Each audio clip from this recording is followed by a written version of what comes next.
issue a challenge to atheists. A lot of atheists see this book, the Bible, and say, so what, it was written down by some men. I have no obligation to believe in it. If you want to, you can. Don't force it on me. Don't make laws saying I have to abide by it.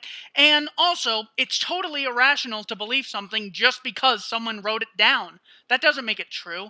Just because, oh, God told you to do something. So what? I have no obligation to abide by some words written down by people. They say just because this was written so long ago, or just because the Bible says it, doesn't make it legitimate. So it was written down a long time ago. So the longer something was written down, the more accurate it is, the more moral it is. Just because a group of people wrote it down and decided to write these things down doesn't increase its legitimacy at all. Even though throughout 99% of human history, the vast majority of human beings believed in God and believed in some type of Bible, it doesn't make it true. Here's the challenge. Can those same atheists apply those same principles and standards to a different book, a different organization, mainly this group?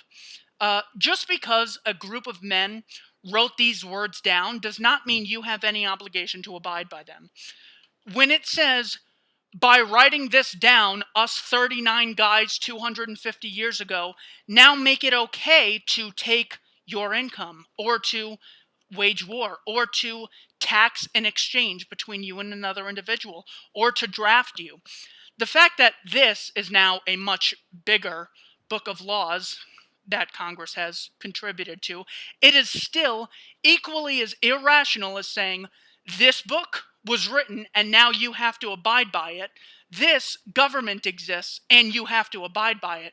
Both of these are equally irrational to claim that you have a moral obligation to be forced to abide by.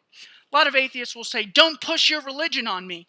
Well, the average Jehovah's Witness comes door to door, and if they don't have something you want, you ask them to leave, and they do. But what does this group do? How do they get money? They say, give us 10% of what your house is worth annually. We're going to give it to our schools to indoctrinate children. If you don't give it to us, we're taking your house. If you resist, we're going to shoot you like we did Randy Weaver. That is what this group says. That's how this group collects money. If you don't send your kids to this religious cult indoctrination camp called schooling, then they put you in a cage. And if you don't fund it, they put you in a cage and shoot you if you resist. This group says, hey, stop by once every Sunday. You don't like it? Well, I'll pray for you. If you like it, maybe give us some money. If you don't like it, still come for free. Maybe spread the word. This group is a terribly dangerous belief system that has killed millions of people. Because of this belief in government, the belief in a ruling class, the belief that one group has a monopoly on initiating force within a geographical area, has killed millions of more people than this religion. And I gotta listen to Seth MacFarlane say, ha ha ha, people believe in religions and religions cause wars, how dumb. The great advocate of socialist government, Seth MacFarlane, is advocating millions of more deaths than any religious person ever has by advocating government. In short, my challenge to atheists is to hold the same standards they have for this book to this book and this group. This group does not have the right to collect funds coercively, nor does it have the right to initiate violence against peaceful individuals. Just because it was written down a long time ago, just because a lot of people have believed in it for so long, it is just as equally as illegitimate. Thank you for your time. Please issue the challenge to all your atheist friends.